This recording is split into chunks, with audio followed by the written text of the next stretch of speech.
the same time, we're a community that does not want to change. We don't want to turn into anything other than that, right? And we can't really go to like Almont and see what they're doing, because they're in the same situation we're in. Right. And we have the pressure of being on the Front Range. I think we have to develop into looking at these examples and then going, okay, do that. The best cases. I think it's important to have a vision, like you were saying. I think it was really, look to the grandfather, right? What kind of elderly person do you want to be, knowing that you have to do something now to become that elderly person? And I think that's the whole concept of sustainability. We adopted the nested model of sustainability in our comprehensive plan that puts the economy as the smallest thing, right? It is, it's the smallest thing. The environment is the all-encompassing thing, right? So the idea of focusing on the environment, I mean, like you said, we're going to take on this increase in population, whether we want it or not. It's a matter of what we do with that increase in population. Do we let them spread out into the forest, or do we build it downtown? And I think when you get into that, that's the conversation of sustainability. How do we get more people up here? We have to absorb those people. We have a pact with the Front Range that says we have to do our best to absorb these people because they're on their way. Do we do it in a way that's traditional and ends up, with everybody, like I said, sprawled out? Or do we do it, why would we do it in the center of town? Because it's the most economically sensible, and it happens to be the most environmentally friendly way to develop as well. So I think we have really good policy. If we look over our comprehensive plan, I think it gives us good guidance. But what I'm seeing is that the environment is the focus up here. It's the reason a lot of people move up here. It's what we enjoy up here. And I think that has to be the focus. If we allow ourselves to develop traditionally, we will inadvertently destroy that. We're not going to destroy the planet by doing that, but I think a healthy creek in downtown means a lot to a lot of people, to our community and to the people who visit. So we have to do what we can to keep the creek healthy. And we know that, impervious surface is detrimental to the creek, right? So we decide to put in sidewalks that are gravel and they can absorb the water. Well, people don't want concrete sidewalks. They don't want sidewalks that absorb the water. And you're right, like most of the people just don't want change.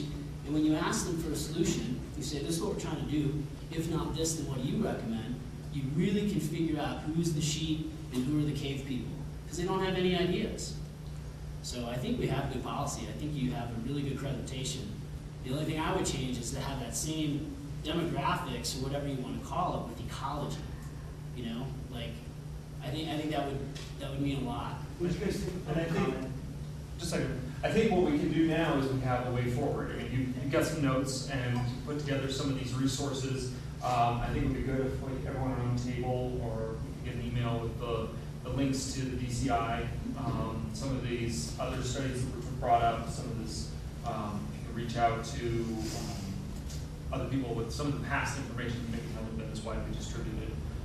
So that then all of us can start also, we've had some direction on ideas we can do with policy, things that our board can actually do, things that we can direct the planning commission to look at regarding changing downtown requirements, what this list might be that would say, all right, you can have a 4-story building downtown, but you have to do this, this, and this, because that's what the town needs, and these are the trade-offs. If you're going to do this, you're going to ask for this, and it sunsets in a couple of years, whatever, that kind of idea. We have some of these things coming out, and it's up to us now to start kicking around some of these other policy issues and come up with our ideas, since we're everyone around this table is part of that 15% that volunteers our time to come do this and has ideas to push forward. We talk to the public, find that 6% that has all the great ideas but doesn't want to get involved.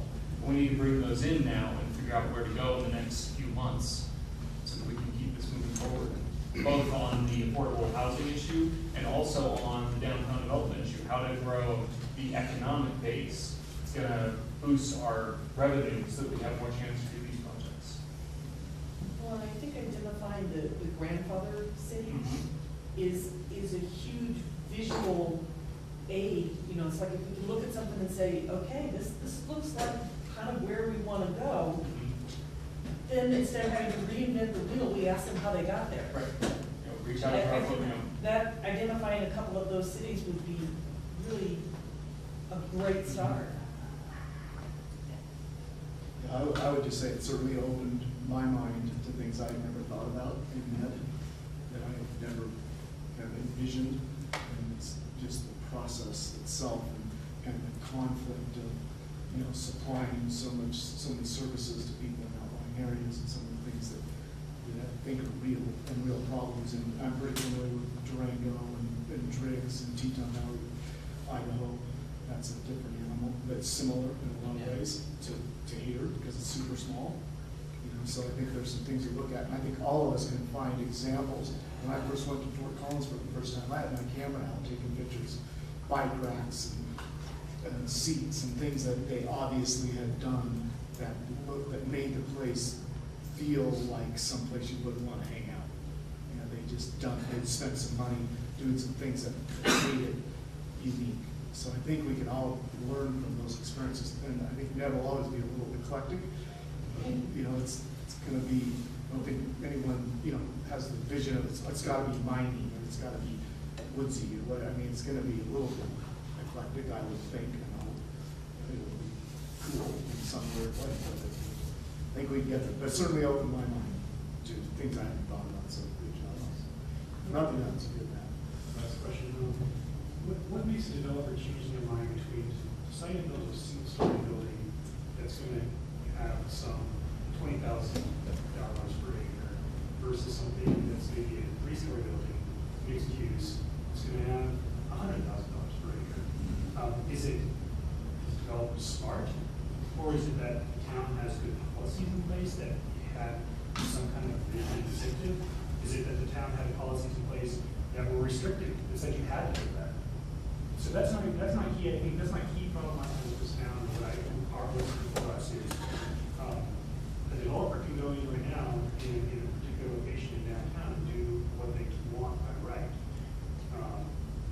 Did they choose the right? Did they choose something that's going to maximize the revenue and the use per acre, or did they choose something that's not maximizing? How do we make that happen? It depends, I mean, back to dating, it depends on your date, you know, like, some dates are into commitment, some dates are into short term. There's certain developers that are into speculation, and certain developers that are into investment.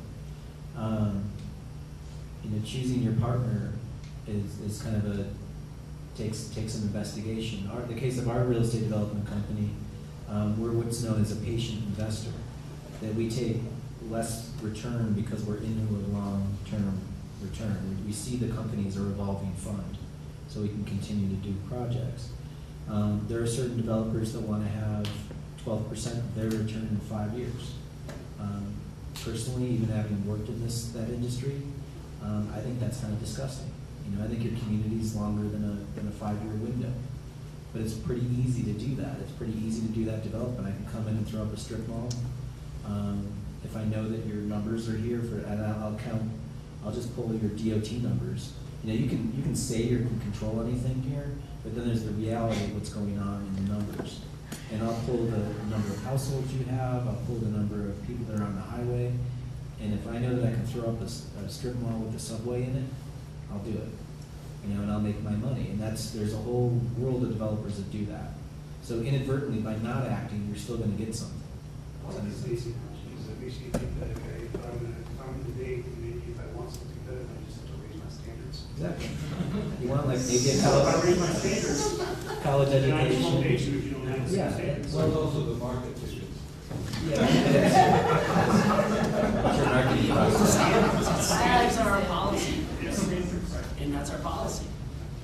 We're not looking for a one-night stand, we want to. Thanks for saying that. Also, getting back to the idea of how to incorporate ecology, Joe talked a little bit about Charles Montgomery and the Happy City. And one of the things that we're working on together is looking at how can we take this economic mapping and also look at those other factors. So when you have these other factors, whether it be ecology, sustainability, you know, whatever those elements may be, we're trying to figure out how we can do that in a mapping system as kind of a partnership that we started evolving at Pueblo. So I think time we come to the Boulder Conference in 2018, we will have this. So if that's something that you're interested in incorporating into planning, we can. date by then. Well, I will send suitors your way. Yeah, somebody want to comment, but we also need to. Yeah, that's what I was gonna say, is I think we're kind of closing up, we're running over, so did you have any last? I don't, other than, I want to thank everybody for coming, because I know you guys all have your own lives and your own other meetings, but I really felt like the opportunity to have him here and have you guys hear him and go back to your boards and hopefully be inspired with some data to make some other decisions.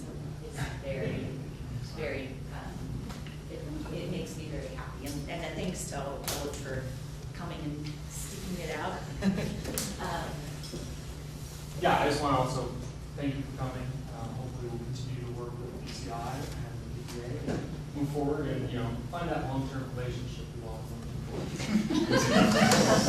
And, but I do want to encourage, I know we all have a lot of things, and a lot of us have a budget meeting here tomorrow night. So, yeah. But, so I do want to close this out, but then encourage anyone to stick around, because I do think we have some other comments. But we'll end this official part of the meeting so that we can just talk on a more informal basis. So thank you guys all for coming out. Thank you, Joe, for coming out. Thank you very much. Do not talk. Sorry, yeah. No. I had a feeling it was an affordable housing question. Oh, sorry. Yeah.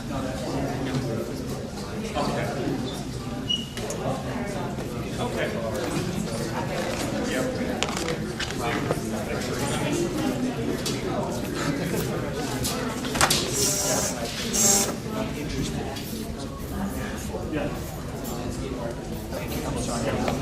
That's fine. Yeah, I talked to, we got the, yeah.